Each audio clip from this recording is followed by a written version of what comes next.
بسم اللہ الرحمن الرحیم۔ السلام علیکم ورحمۃ اللہ وبرکاتہ۔ میں اپنے تمام معزز اپنے ہم سفر ساتھیوں کو، اپنے تمام پیر بھائیوں کو، اپنے تمام مریدین کو، اپنے تمام چاہنے والوں کو، اور جو لوگ میرے ساتھ اس روحانی سفر میں شامل ہیں ان تمام لوگوں کو، اور وہ لوگ کہ جو میرے ساتھ قدم بقدم شانہ بشانہ پہلے دن سے سورہ قریش کے کارواں میں شامل ہیں ان تمام لوگوں کو، اور بالخصوص وہ لوگ کہ جو میرے ساتھ ماہ رجب المرجب سے راہ عملیات سے راہ سلوک تک کے سفر میں اپنا سفر طے کر رہے ہیں اور میرے ساتھ ساتھ قدم بقدم چل رہے ہیں، میں ان تمام لوگوں کو، اور وہ لوگ جو دنیا میں جہاں کہیں بھی موجود ہیں، وہ کسی بھی خانوادے کا حصہ ہیں، کسی بھی سلاسل سے تعلق رکھتے ہیں، کسی نہ کسی خانوادے سے جڑے ہوئے ہیں، عملیات کی جستجو میں روحانیت کو حاصل کرنے کے لیے سلاسل کے ذکر و اذکار، عملیات اور اشغال کو جاننے کے لیے ہمارے ساتھ جڑے ہیں، میں ایسے تمام لوگوں کو، اور وہ لوگ کہ جو عام لوگ ہیں، جو اپنے مسائل میں گرفتار ہیں، جو پریشان ہیں اپنے جسمانی امراض کی وجہ سے، اپنے روحانی امراض کی وجہ سے، یا پھر اپنے روحانی سفر کی وجہ سے، کہ جو لوگ میرے ساتھ جڑے ہیں اس نیت سے کہ ان کے مسائل اور ان کا حل قرآن اور سنت کی روشنی میں اور بزرگوں کے سائے میں ان کو ان کے جوابات دیے جائیں، تو وہ میں ایسے تمام لوگوں کو اپنے خاندان قادریہ، سلسلہ عالیہ، سہروردیہ، چشتیہ، قلندریہ، ابوالعلاءیہ، جہانگیریہ، حسنیہ، عثمانیہ، تاریخیہ، شاذلیہ میں ایک بار پھر کامیاب رمضان کے سیزن 4 کے ایپیسوڈ 2 میں آپ کو خوش آمدید کہتا ہوں، اور یہ بھی امید کرتا ہوں کہ آپ تمام لوگ خیریت سے ہوں گے، اور الحمدللہ ہمارا کامیاب رمضان کہ جو ہمیں کامیاب کرتا ہے، ہمیں روز مرہ کی زندگی میں جو ہمیں کامیابی دلاتا ہے روحانیت کے رستے میں، جو ہمیں کامیابی دلاتا ہے ہمارے عملیات کے رستے میں، جو ہمیں کامیابی دلاتا ہے ہمارے بزرگوں کے طریقہ کار پر عمل کرنے سے، اور کامیاب رمضان جو ہمیں کامیاب کرتا ہے ہماری زندگی کے ہر مسائل میں۔ ہر دن ہم آپ کے لیے کچھ نہ کچھ ایسا ضرور لے کر آتے ہیں کہ جو آپ کی رہنمائی کرتا ہے آپ کے روز مرہ کی زندگی میں، اور بالخصوص ان لوگوں کے لیے آج کی ٹرانسمیشن بہت اہم ہے، بہت خاص ہے، خاص کر ہمارے پیر بھائیوں کے لیے، خاص کر ہمارے مریدین کے لیے، خاص کر ہمارے چاہنے والوں کے لیے، تاکہ ان کو پتہ لگے ہمارے پیر بھائیوں کو کہ الحمدللہ ہمارے پاس کون کون سے خانوادے ہیں، ہمارے پاس کون کون سی وہ امانتیں ہیں، ہمارے پاس کون کون سے وہ تبرکات ہیں، ہمارے پاس کون کون سی وہ تبرکات ہیں جو ہم تک ہمارے بزرگوں سے پہنچے الحمدللہ۔ تو آج میں اپنے تمام چاہنے والوں کو اپنے خانوادے کے بارے میں بتاؤں گا، اور اس خانوادے کے بارے میں بتاؤں گا کہ جس خانوادے کی سب سے پہلے خلافت اور اجازت مجھے ہوئی، یعنی کہ آج جو میں ذکر کرنے والا ہوں آپ لوگوں سے وہ یہ ہے کہ 4 پیر اور 14 خانوادے کیا ہیں۔ آپ نے سنا ہوگا کہ 4 پیر کے بارے میں، آپ نے سنا ہوگا ان 4 پیر سے جو 14 خانوادے اور 14 شاخیں نکلتی ہیں، 14 گروہ نکلتے ہیں، وہ کیا ہیں۔ میں ان خانوادے کے بارے میں آپ کو بتاؤں گا کہ وہ خانوادے 14 کہ یوں سمجھیں کہ جب سرکار دو عالم صلی اللہ علیہ وآلہ وسلم کے بعد اس امت محمدی کو جو سب سے پہلے انعامات سے نوازا گیا، جو نعمتوں سے نوازا گیا، وہاں سے وہ 14 خانوادے جو چلے، جو یہ سمجھ لیں کہ اس روئے زمین میں سب سے پہلے 14 خانوادے تھے، اور الحمدللہ مجھے اس 14 خانوادوں کی اجازت سب سے پہلے ہوئی ہمارے خاندان میں، ہمارے مرشد سے ہوئی، اور وہ 14 خانوادے ایسے 14 خانوادے ہیں کہ جن سے خانوادے وجود میں آئے، یہاں تک کہ خاندان قادریہ، حضرت سیدنا شیخ عبد القادر جیلانی رضی اللہ تعالیٰ عنہ کا خاندان، آپ کا خاندان بھی انہی خاندان کے اندر آیا۔ تو وہ 14 خانوادے کیا ہیں، اور اس 14 خانوادوں کے وہ 14 وظائف کیا ہیں کہ جن سے آپ اپنے مسائل کو حل کرتے ہیں؟ تو سب سے پہلے میں آپ لوگوں کو بتانا چاہوں گا کہ یہ خانوادوں کا سلسلہ کیا چلا۔ دیکھیں، اس امت محمدی کو اللہ تبارک تعالیٰ نے بہت نعمتوں سے نوازا، اور اس میں ایک سب سے بڑی نعمت جو ہے اس امت محمدی کو ملی، جو اس سے پہلے کسی کو نہیں عطا کی گئی تھی، وہ تھا سلسلے کا روابط، یعنی کہ سلسلے کا ربط، یعنی کہ سلسلے کی کڑی، جو سلسلے کی کڑی جڑتی ہے، کہ جو ایک فیض جاری ہوتا ہے، جو 4 پیر جسے کہا جاتا ہے۔ تو وہ 4 پیر کون ہیں؟ اگر ہم دیکھتے ہیں سرکار دو عالم صلی اللہ علیہ وآلہ وسلم کے بعد جو سلاسل چلے، سب سے پہلا سلسلہ مولا کائنات حضرت علی رضی اللہ تعالیٰ عنہ سے چلا، پھر حضرت ابو بکر صدیق رضی اللہ تعالیٰ عنہ سے بھی سلسلہ جاری ہوا، حضرت عمر فاروق رضی اللہ تعالیٰ عنہ سے بھی سلسلہ جاری ہوا۔ اچھا، مولا کائنات حضرت علی کرم اللہ وجہ الکریم سے جو سلسلے جاری ہوئے وہ عام ہیں، وہ لوگ جانتے ہیں۔ حضرت ابو بکر صدیق رضی اللہ تعالیٰ عنہ سے جو سلسلہ جاری ہوا وہ بھی لوگ جانتے ہیں۔ لیکن الحمدللہ ہمارے پاس ایک سلسلہ ایسا بھی ہے کہ جو حضرت عمر فاروق رضی اللہ تعالیٰ عنہ سے جاری ہوا۔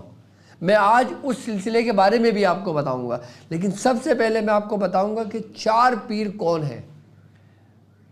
4 پیر: حضرت امام حسن علی مقام، حضرت امام حسین علی مقام، حضرت حسن بصری رحمۃ اللہ علیہ، اور چوتھے حضرت قمیل بن زیاد رضی اللہ تعالیٰ عنہ۔ یہ 4 پیر کہلائے۔ اب مولا کائنات سے جو خلافت و اجازت ہوئی وہ ہوئی حضرت حسن بصری رحمۃ اللہ علیہ کو، مولا کائنات سے اجازت ہوئی حضرت امام حسین علی مقام کو، مولا کائنات سے اجازت ہوئی امام حسن علی مقام کو، مولا کائنات سے اجازت ہوئی حضرت قمیل بن زیاد رضی اللہ تعالیٰ عنہ سے، اور یہ 4 پیر کہلائے۔ اب 4 پیر کے اندر اب ان سے جو 14 خانوادے جاری ہوئے، جو سب سے مین خانوادے تھے، حضرت امام حسن بصری رحمۃ اللہ علیہ کے بعد آپ کے جو خلیفہ تھے جن کا نام تھا حضرت شیخ عبد الواحد بن زید رضی اللہ تعالیٰ عنہ، یعنی کہ رحمۃ اللہ علیہ، حضرت شیخ عبد الواحد بن زید رحمۃ اللہ علیہ۔ اچھا، آپ سے 5 خانوادے جاری ہوئے۔ میں 14 خانوادوں کے نام آپ کو بتا رہا ہوں اور سمجھا رہا ہوں کہ 14 خانوادے وہ کیا ہیں جو ابتدان میں جن کی روشنی پھیلی اور پھر پوری کائنات اس سے روشن ہو گئی، اور ان سے بھی تمام خاندان وجود میں آئے۔ سب سے پہلے حضرت شیخ عبد الواحد بن زید رحمۃ اللہ علیہ سے 5 خانوادے جاری ہوئے۔ پہلا خانوادہ زیدیہ کہلاتا ہے، جو شیخ عبد الواحد بن زید رحمۃ اللہ علیہ سے ہے۔ اچھا، دوسرا خانوادہ جو کہلاتا ہے وہ حضرت شیخ فضیل بن ایاز رضی اللہ تعالیٰ عنہ سے، حضرت شیخ فضیل بن ایاز رحمۃ اللہ علیہ، ان سے ایازیہ سلسلہ خاندان ہوا، خاندان ان سے جاری ہوا۔ اور تیسرا حضرت شیخ سلطان ابراہیم بن ادھم سے، یہ ادھمیہ خاندان ہے یہ۔ چوتھا حضرت خواجہ امین الدین ابو حبیرہ، یہ حبیرہ خاندان یہاں سے جاری ہوا۔ پانچواں حضرت شیخ ابو اسحاق چشتی، آپ سے کون سا خاندان جاری ہوا؟ چشتیہ خاندان جاری ہوا۔ یہ 5 خانوادے جو جاری ہوئے کس سے ہوئے؟ حضرت شیخ عبد الواحد بن زید رحمۃ اللہ علیہ سے، اور حضرت شیخ ابو حبیب اجمی رحمۃ اللہ علیہ، آپ سے 9 خانوادے جاری ہوئے۔ آپ سے جو 9 خانوادے جاری ہوئے وہ کون کون سے ہیں؟ سب سے پہلا خانوادہ خاندان آپ سے جو جاری ہوا وہ تھا حبیبیہ، یعنی حضرت شیخ حبیب اجمی رحمۃ اللہ علیہ سے۔ 5 خانوادے جن کے نام میں نے بتایا شیخ عبد الواحد بن زید سے جاری ہوئے، 9 خانوادے جو حضرت شیخ حبیب اجمی رحمۃ اللہ علیہ سے ہوئے۔ 5 خانوادوں کے نام آپ ایک ترتیب سے اپنے پاس لکھ لیجئے گا، اور 9 خانوادے کہ جو حضرت حبیب اجمی رحمۃ اللہ علیہ سے ہوا۔ اور دوسرا تیفوریہ، تیفوریہ خاندان. تیفوریہ خاندان یہ وہ خاندان ہے جو حضرت شیخ تیفور شامی یعنی کہ حضرت بایزید بستامی رحمۃ اللہ علیہ کا خاندان ہے. آپ سے یہ خاندان جاری ہوا. پھر تیسرا قرخیہ یعنی کہ حضرت شیخ معروف قرخی رحمۃ اللہ علیہ سے قرخیہ خاندان جاری ہوا. اچھا اس کے بعد پھر چوتھا خانوادہ جو جاری ہوا وہ سختیہ ہوا یعنی حضرت شیخ سری سختی آپ سے خاندان جاری ہوا. اچھا اس کے بعد پانچواں خاندان جنیدیہ خاندان یعنی کہ حضرت سید الطائف حضرت ابو القاسم جنید بغدادی رحمۃ اللہ علیہ سے یہ خاندان جاری ہوئے. یہ 9 خانوادے ہیں کہ جو حبیب اجمی سے جاری ہوئے کہ وہ خانوادے میں آپ کو ترتیب اس کی بتا رہا ہوں. پانچواں خاندان جنیدیہ خاندان. اچھا چھٹا خاندان جو ہے وہ ہے گارزونیہ. گارزونیہ خاندان یہ کون سا خاندان ہے؟ یہ حضرت شیخ ابو اسحاق گارزونی رحمۃ اللہ علیہ سے جاری ہوا خاندان. یہ وہی خاندان ہے جو ان کی ترتیب سے باقاعدہ چلا آ رہا ہے. اچھا اس کے بعد 7واں خاندان توسیہ خاندان ہے. توسیہ خاندان کس سے جاری ہوا؟ توسیہ خاندان ہوا حضرت خواجہ ابو الفرا طرطوسی رحمۃ اللہ علیہ سے. یہ طرطوسیہ خاندان جو ہے نا یہ سمجھ لو کہ یہ کہتے ہیں کہ حضرت سیدنا شیخ عبد القادر جیلانی رضی اللہ تعالیٰ عنہ کا جو خاندان تھا نا وہ طرطوسیہ خاندان تھا. آپ اس خاندان میں آئے یعنی کہ 14 خانوادوں میں جو یہ خاندان ہے ابو الفرا طرطوسی رحمۃ اللہ علیہ کا یہ سب سے بڑا خانوادہ ہے. اور الحمدللہ ہمارا خانوادہ اصل میں یہ ہے. ہمارے خاندان کا جو فیض ہے نا وہ حضرت شیخ ابو الفرا طرطوسی رحمۃ اللہ علیہ سے ہے. اس کے بعد جو 8واں خانوادہ ہے وہ ہے فردوسیہ. فردوسیہ خاندان کہاں سے چلا؟ کس سے جاری ہوا؟ یہ ہوا حضرت خواجہ نجم الدین قبرہ فردوسی رحمۃ اللہ علیہ سے. یہ نجم الدین قبرہ فردوسی رحمۃ اللہ علیہ سے جاری ہوا. اور 9واں سہروردیہ یعنی کہ حضرت شیخ شہاب الدین سہروردی رحمۃ اللہ علیہ. ہمارے خاندان کے اندر سب سے زیادہ جو فیض ہے وہ کس کا ہے؟ حضرت شیخ ابو الفرا طرطوسی کہ جو قادریوں کا یہ سمجھ لیں کہ مرکز ہے کہ جس خانوادے کے اندر حضرت سیدنا شیخ عبد القادر جیلانی رضی اللہ تعالیٰ عنہ یعنی کہ وہی جنیدیہ خاندان سے ابو الفرا طرطوسی خاندان یہ ایک ترتیب سے چلا آ رہا ہے پورا. اور کہ جب سیدنا شیخ عبد القادر جیلانی رضی اللہ تعالیٰ عنہ کہ جب آپ اس خانوادے میں تشریف لائے تو آپ سے وجود خاندان قادریہ ہوا. آپ جس خانوادے میں تشریف لائے وہ کون سا خانوادہ ہے؟ حضرت شیخ ابو الفرا طرطوسی یعنی کہ یہ وہی خانوادہ جو جنیدیہ خاندان کہلاتا ہے. تو آپ جنیدیہ ہی خاندان کے سمجھ لیں کہ سب سے بڑے بزرگ گزرے. کون؟ حضرت سیدنا شیخ عبد القادر جیلانی رضی اللہ تعالیٰ عنہ. اچھا اب ہمیں جو خاندان قادریہ ملا خاندان قادریہ ہمیں ملا. خاندان قادریہ ہماری سمجھ لیں کہ ایک بیس ہے ایک بنیاد ہے. اور سہروردیہ بھی خاندان ہے لیکن ہمارے پاس جو شیخ شہاب الدین سہروردی رحمۃ اللہ علیہ کا جو فیض ہے وہ 2 بزرگوں سے چلا ہے. ایک شیخ ضیاء الدین ابو نجیب فردوسی رحمۃ اللہ علیہ سے اور ایک سیدنا غوث الاعظم سے. اچھا سیدنا غوث الاعظم سے جو شیخ شہاب الدین سہروردی کو جو خلافت اجازت ملی آپ کا رنگ آپ کے اوپر غالب آیا جبکہ آپ اپنے چچا کے مرید تھے کن کا نام تھا جو فردوسیہ خاندان سے تشریف لے کر آ رہے تھے. آپ اس میں آپ کی بیعت ارادت تھی لیکن سیدنا شیخ عبد القادر جیلانی رضی اللہ تعالیٰ عنہ سے آپ کی بیعت طلب تھی. اب غالب کون سا آنا چاہیے تھا؟ جو ارادت ہے. لیکن آپ پر غالب کون سا آیا؟ جو قادری ہے. اس لیے ہم قادری سہروردی کہلائے. یہ وہ 14 خانوادے ہیں کہ جن کا میں نے ذکر کیا. کون سے خانوادے؟ کہ 5 خانوادے جو شیخ عبد الواحد بن زید رحمۃ اللہ علیہ سے چلے اور 9 خانوادے کون سے جو حضرت شیخ حبیب اجمی رحمۃ اللہ علیہ سے چلے. یہ سمجھ لیں کہ 14 خانوادے وہ ہیں جو مرکز ہیں اور جن کے آج بھی مراکز قائم ہیں. یعنی کہ اگر کوئی خانوادہ کوئی وجود میں آتا ہے تو اس کی یہ سمجھ لیں کہ اگر روحانیت کی دنیا میں بات کی جائے تو اس کی اپروول انہی خانوادے سے ہوتی ہے. یعنی کہ یہی وہ 14 بزرگ ہیں کہ جو آج بھی یہ سمجھ لیں کہ ان کے تصرفات ایسی ہی ہیں کہ جیسے ان کے حیات میں تھے، کیونکہ یہ وہ 14 خانوادے ہیں کہ جس سے مختلف سلاسل نکلے، جس سے مختلف نسبتیں نکلی، جس سے مختلف واسطے نکلے، جس سے مختلف تمام سلاسل اس سے وجود میں آئے. یہ سمجھ لیں کہ بیس ہیں یہ.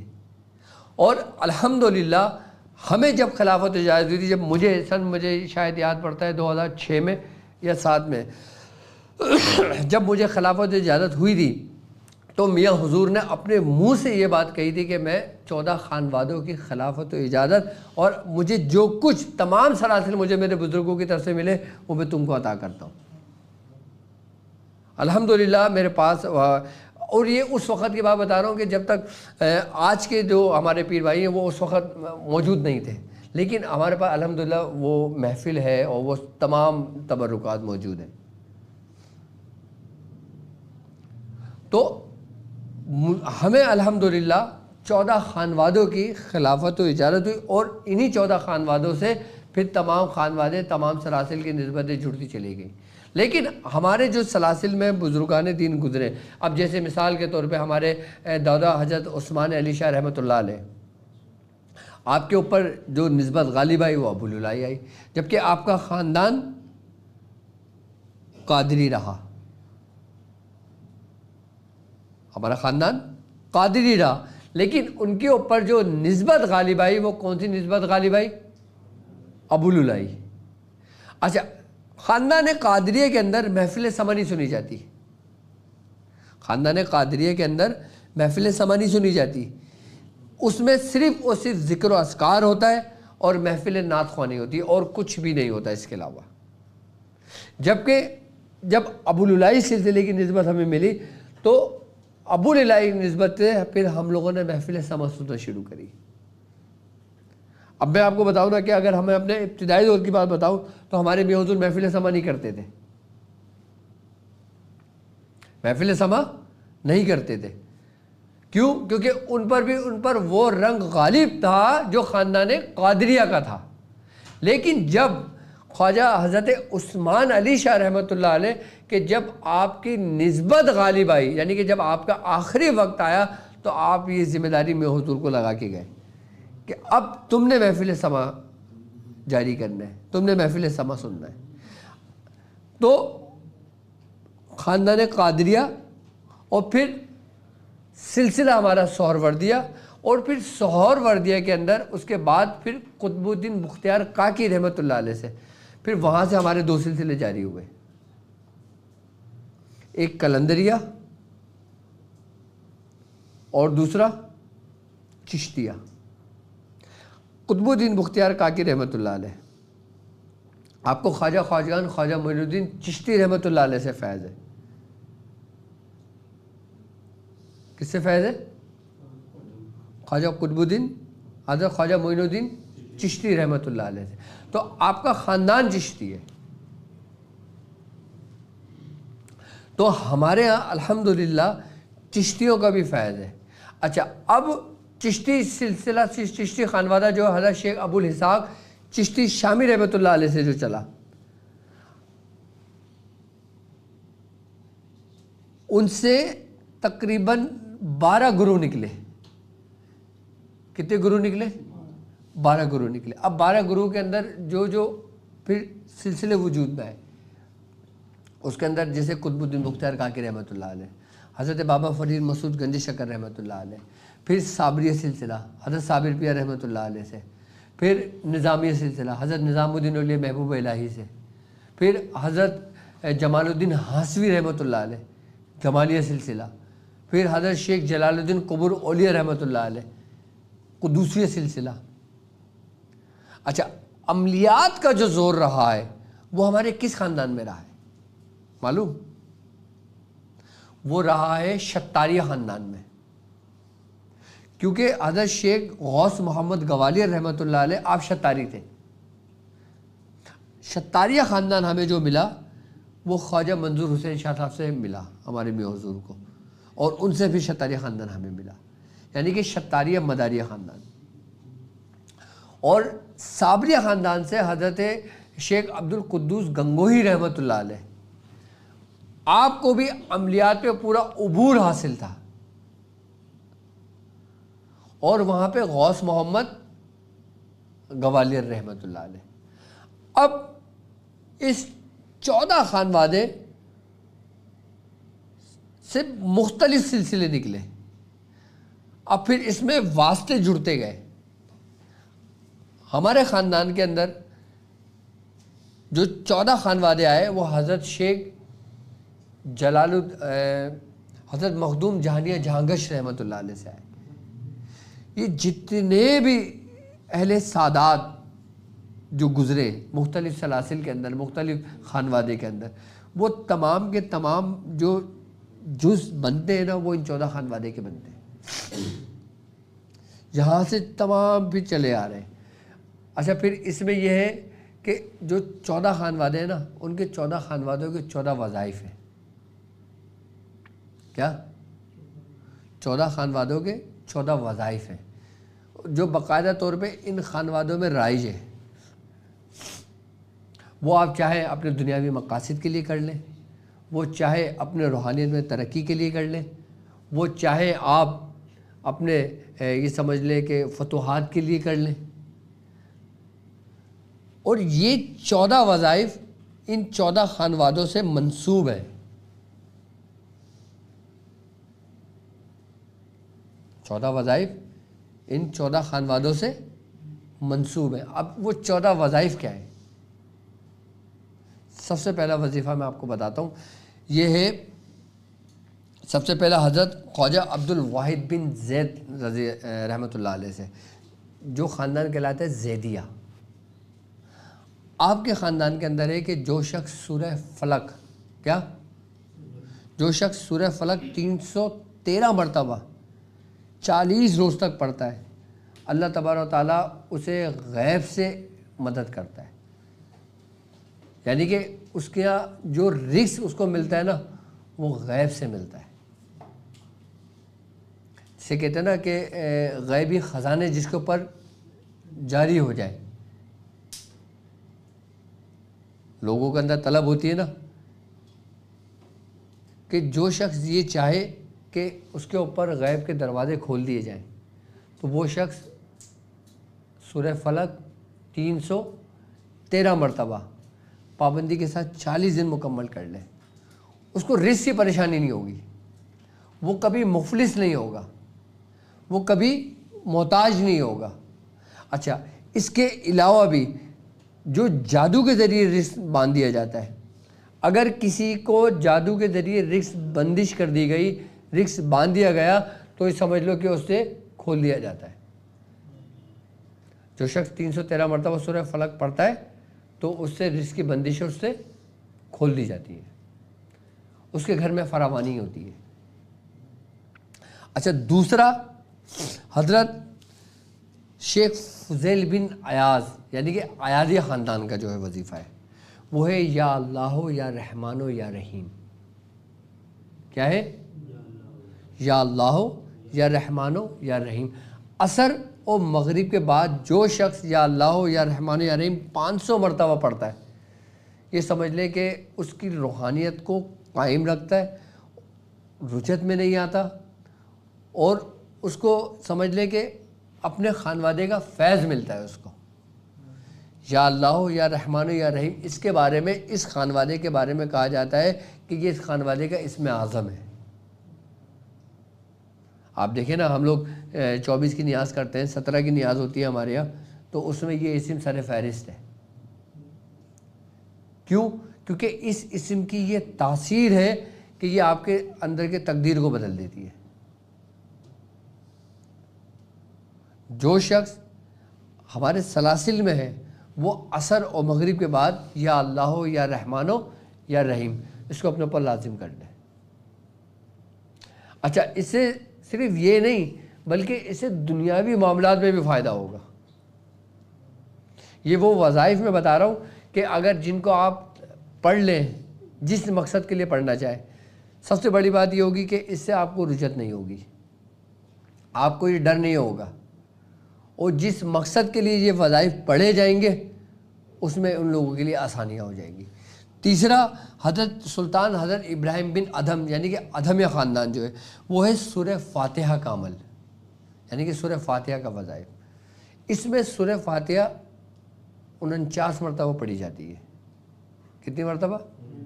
49 مرتبہ، لیکن اس ترتیب سے پڑھی جاتی ہے کہ جب ہم ایاک نعبد و ایاک نستعین پہ پہنچتے ہیں تو ہم اس کی 3 بار تکرار کریں گے۔ کتنی بار؟ 3 بار تکرار کریں گے۔ اور کتنی بار پڑھیں گے؟ 49 بار پڑھیں گے۔ اب 49 بار پڑھنے سے اس کا فائدہ سب سے بڑا پتہ ہے کیا ہوگا؟ کہ یہ کشف کے لیے بہت زبردست ہے، اور دوسری تسخیر کے لیے، تسخیر خلائق یا تسخیر جنات یا تسخیر موکلان یا تسخیر روحانی مخلوقات، اس کے لیے سب سے بہترین اور سب سے لاجواب یہ وظیفہ ہے۔ یہ کون سا؟ سورہ فاتحہ 49 مرتبہ پڑھنا۔ اس کو 49 ہی دن پڑھا جائے۔ کتنے دن پڑھا جائے؟ 49 دن۔ اور کس ترتیب سے؟ کہ جب ایاک نعبد و ایاک نستعین پر جب ہم آئیں گے تو ہم اس کی تکرار 3 بار کریں گے۔ تسخیر کے لیے، حب کے لیے، کسی کو مسخر کرنے کے لیے، کشف کے لیے، یہ سب سے لاجواب اور سب سے بہترین وظیفہ ہے۔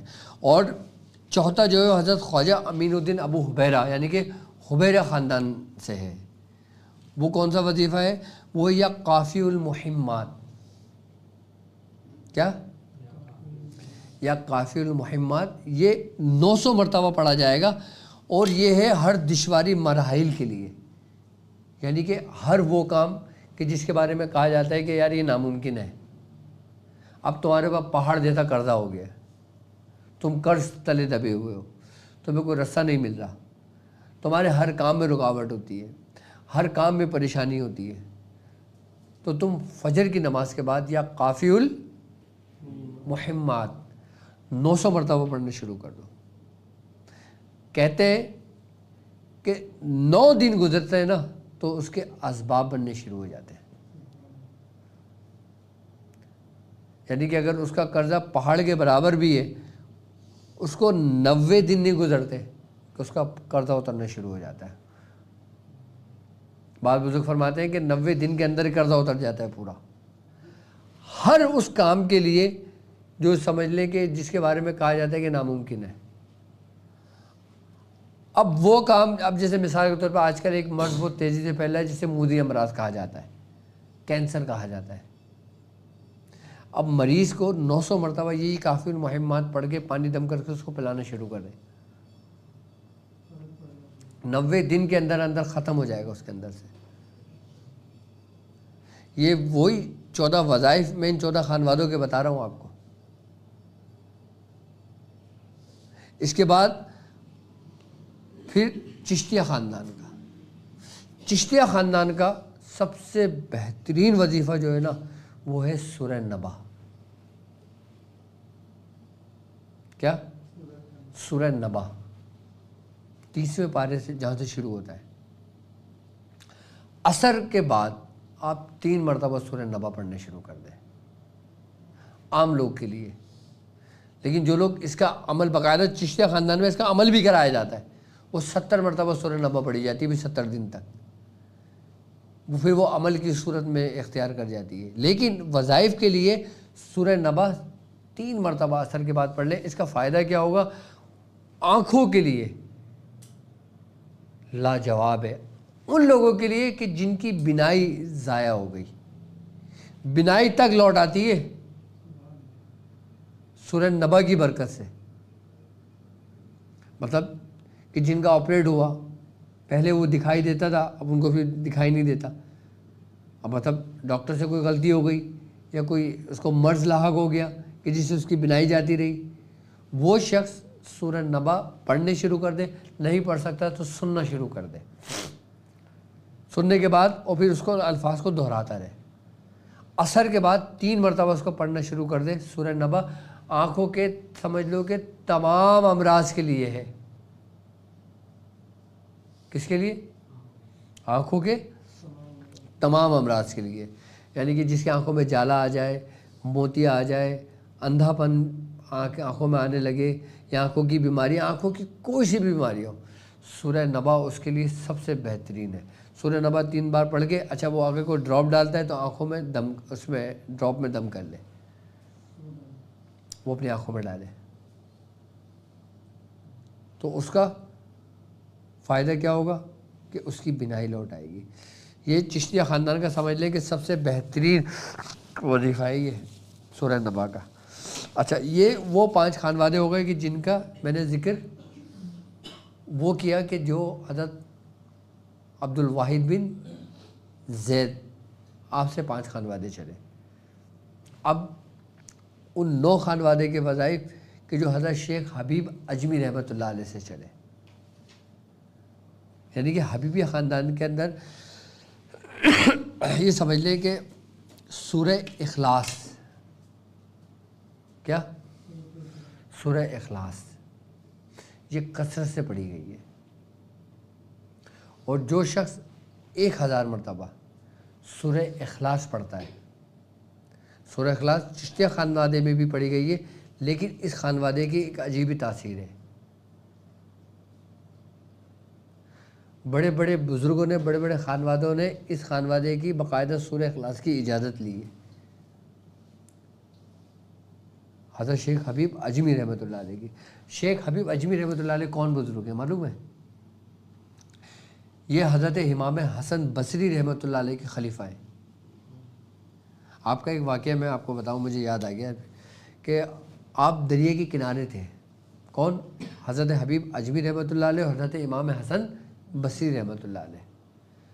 تو حضرت امام حسن بصری رحمۃ اللہ علیہ کا گزر ہوا تو آپ کو دیکھا، آپ کھڑے ہوئے تھے، تو آپ سے پوچھا کس کا انتظار کرو؟ آپ نے فرمایا کہ میں ناؤ کا انتظار کر رہا ہوں.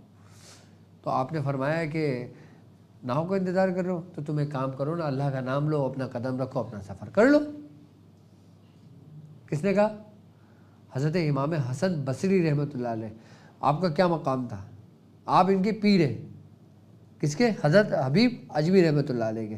یہ واقعہ حضرت شیخ فرید الدین عطار رحمۃ اللہ علیہ نے اپنی کتاب میں لکھا ہے.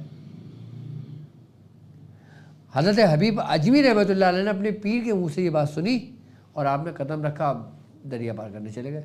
جب حضرت امام حسن بصری رحمۃ اللہ علیہ نے یہ دیکھا، آپ کو خوشی کا دورہ ہو گیا.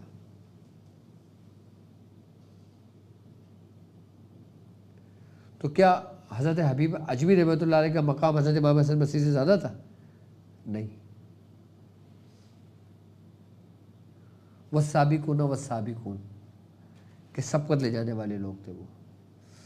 تو حبیب اجمی رحمۃ اللہ علیہ نے فرمایا کہ حضور آپ نے اپنے قلم کے ذریعے اپنی ساری زندگی روحانیت میں گزار دی، اور میں نے اپنے قلب کی صفائی میں ساری زندگی گزار دی.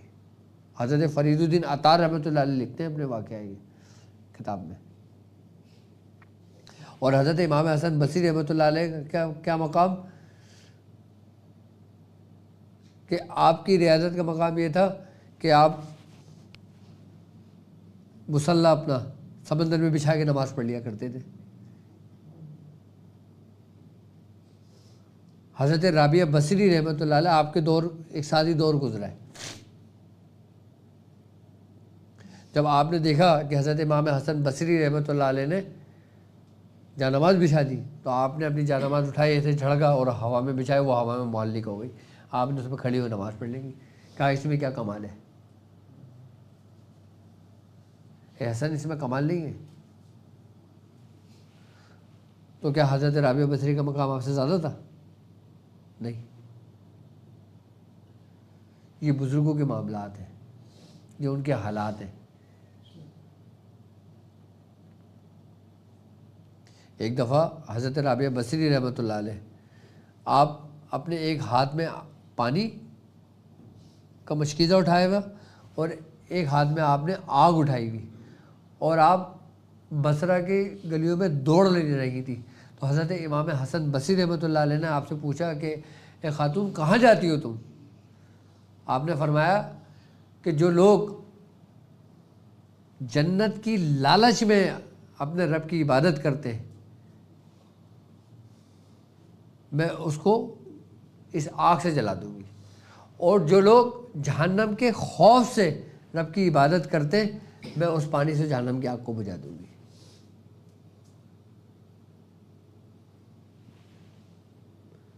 تو فرمایا پھر کیا کریں؟ فرمایا کہ رب کے لیے کیوں نہیں کرتے؟ حضرت امام حسن بصری رحمۃ اللہ علیہ آپ واعظ دے رہے تھے کہ اللہ تبارک تعالیٰ کا دروازہ کھٹکھٹاتے رہو، دروازہ کھل جائے گا ایک دن۔ مطلب اپنے وظائف پڑھتے رہو، اپنے اعمال کرتے رہو تو دروازہ کھل جائے گا ایک دن۔ حضرت رابعہ بصری رحمۃ اللہ علیہ وہاں سے گزر رہی تھی، آپ نے دیکھا، آپ نے پوچھا اے حسن کہ اللہ کا دروازہ بھی بند ہوتا ہے کیا فرمایا؟ وہ کس مقام پہ تھے؟ پھر وہ کیا مقام تھا؟ نہیں سمجھ آتا۔ تو کون سا وظیفہ بتایا میں نے؟ سورہ اخلاص کا، کہ 1000 مرتبہ پڑھ لی جائے تو اس کا پڑھنے سے فائدہ کیا ہوگا کہ یہ تمہارے لیے کافی ہوگا، تمہارے ہر حالات کے لیے۔ مثلا جب تم کی زندگی کے کسی ایک ایسے سٹیج پر آ جاؤ نا جہاں پہ تمہیں کچھ نہ سمجھ آ رہا ہو کہ اب میں کیا کروں، کہ جہاں پہ تمہیں کوئی رستہ نہ نظر آ رہا ہو، جہاں پہ تمہیں کچھ بھی نہ دکھ رہا ہو، وہاں پہ تم سورہ اخلاص پڑھنا شروع کر دو 1000 مرتبہ۔ تمہارے 10 دن نہیں گزریں گے تمہیں رستہ مل جائے گا، تمہیں رستہ مل جائے گا۔ اور پھر حضرت تیفور الدین شامی کہ جن سے تیفوریہ خاندان چلا، آپ کے خاندان کا جو وظیفہ ہے وہ ہے یا نور السماوات والارض۔ کس لیے؟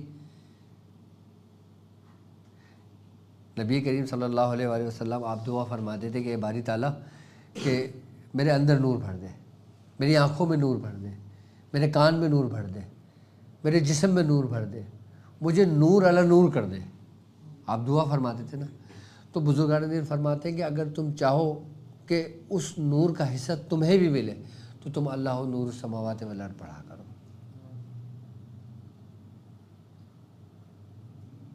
یہ وظیفہ اس خانوادے کا ہے، حضرت بایزید بسطامی رحمۃ اللہ علیہ کا۔ حضرت بایزید بسطامی رحمۃ اللہ علیہ کا مقام و مرتبہ سب سے افضل ہے۔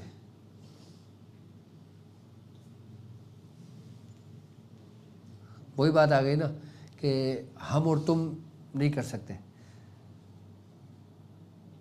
ہم فرق نہیں کر سکتے، ہم نہیں کہہ سکتے کہ کون اعلیٰ ہے، کون افضل ہے، کون کیا ہے، نہیں۔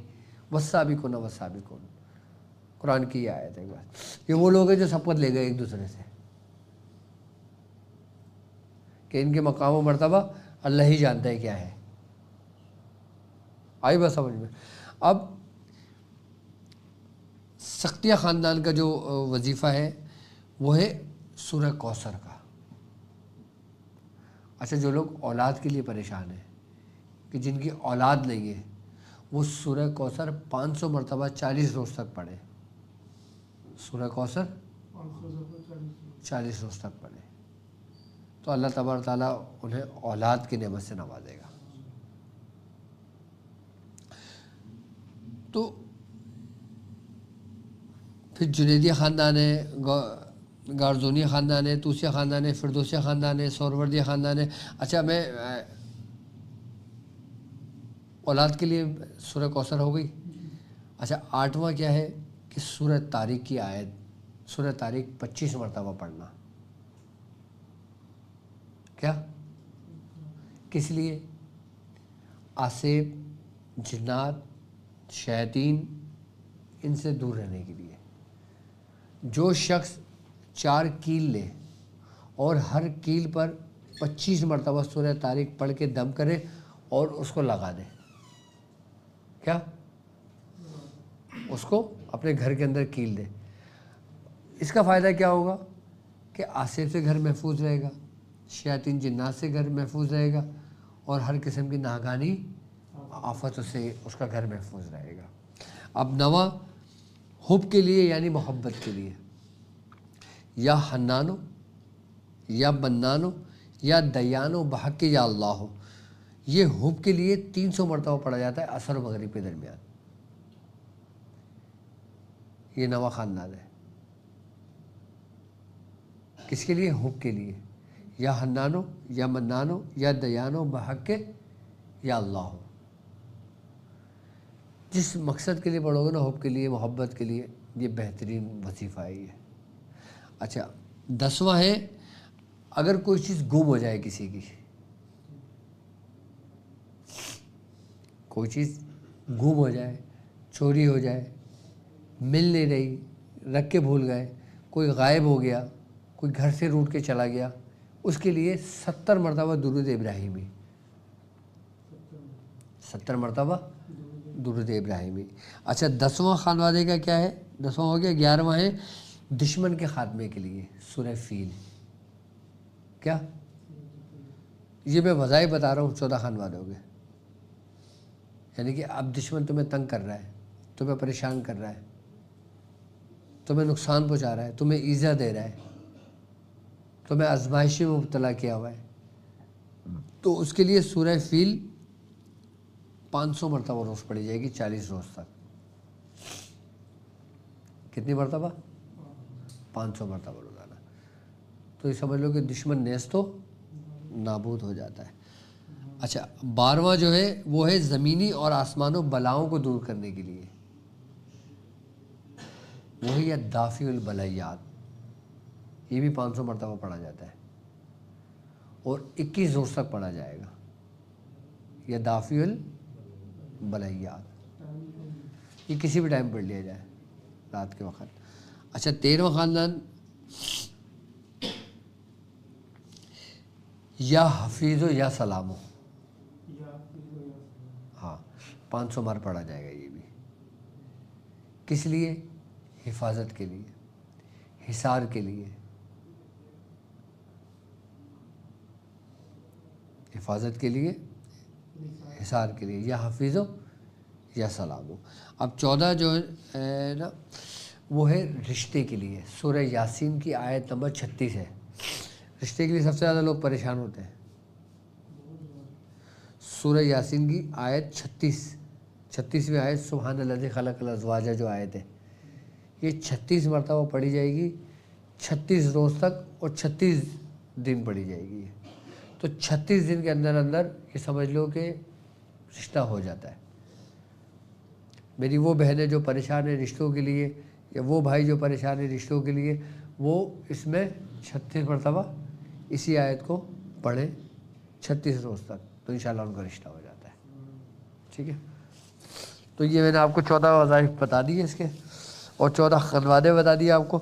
اور اچھا یہ وظائف تو وہ ہیں جو دنیاوی معاملات کے لیے ہیں. اصل ان خانوادوں کا مقصد کچھ اور ہے.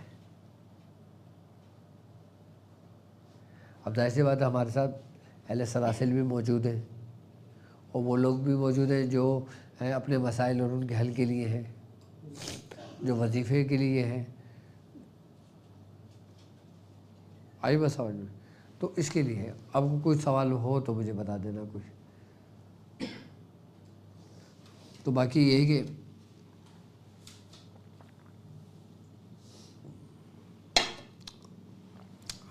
اپنے مسائل اور ان کے حل کے لیے آپ مجھے لائیو کال بھی کر سکتے ہیں، اور اگر آپ لوگوں کو کوئی سوال ہو تو مجھ سے پوچھ سکتے ہو. ٹھیک ہے. ہاں یہ ہر عام و خاص کے لیے ہے. لاؤ مجھے موبائل دو بیٹا.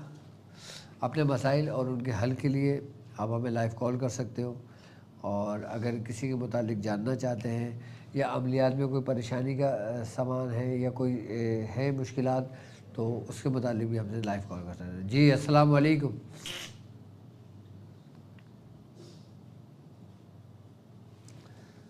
پانی بھی دینا مجھے اس میں.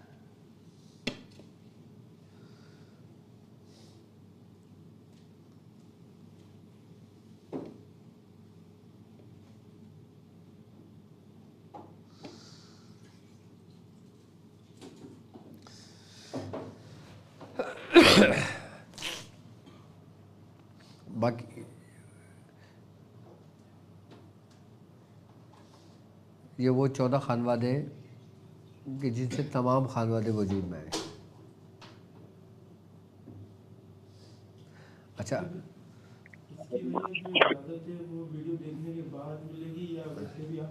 ویسے بھی لے سکتے ہیں. جی السلام علیکم. السلام علیکم ورحمۃ اللہ. وعلیکم السلام ورحمۃ اللہ وبرکاتہ. کیسے ہیں آپ؟ الحمدللہ الحمدللہ.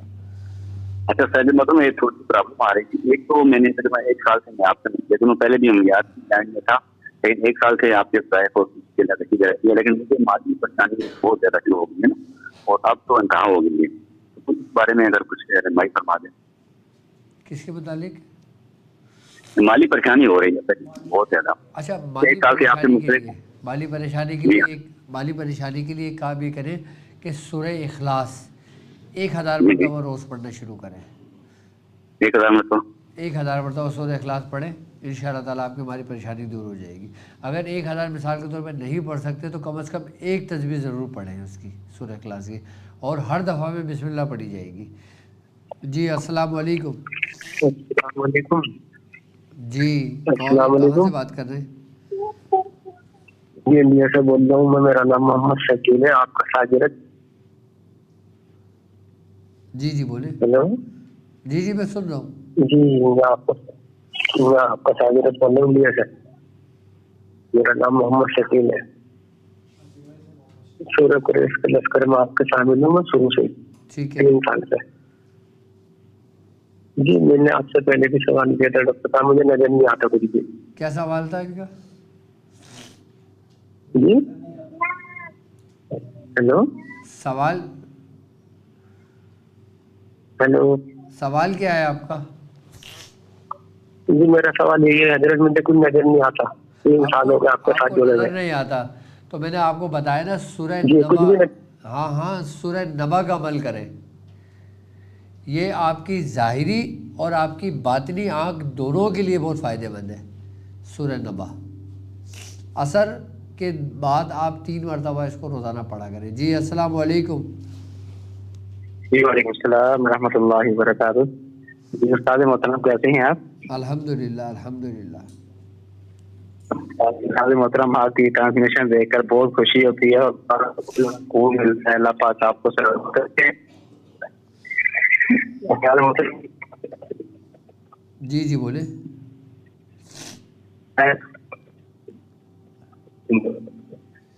تو سارے محترم یہ مسئلہ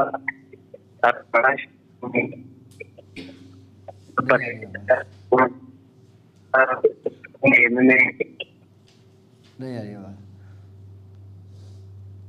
اچھا میں آپ کو خلافت کے بارے میں بتاتا ہوں. خلافت نا 3 قسم کی ہوتی ہے. کیا؟ خلافت 3 قسم کی ہوتی ہے. سب سے پہلی خلافت جو ہوتی ہے نا اسے کہتے ہیں خلافت وہبی.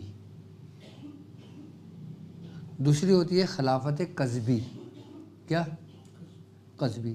تیسری ہوتی ہے خلافت رضائی. اچھا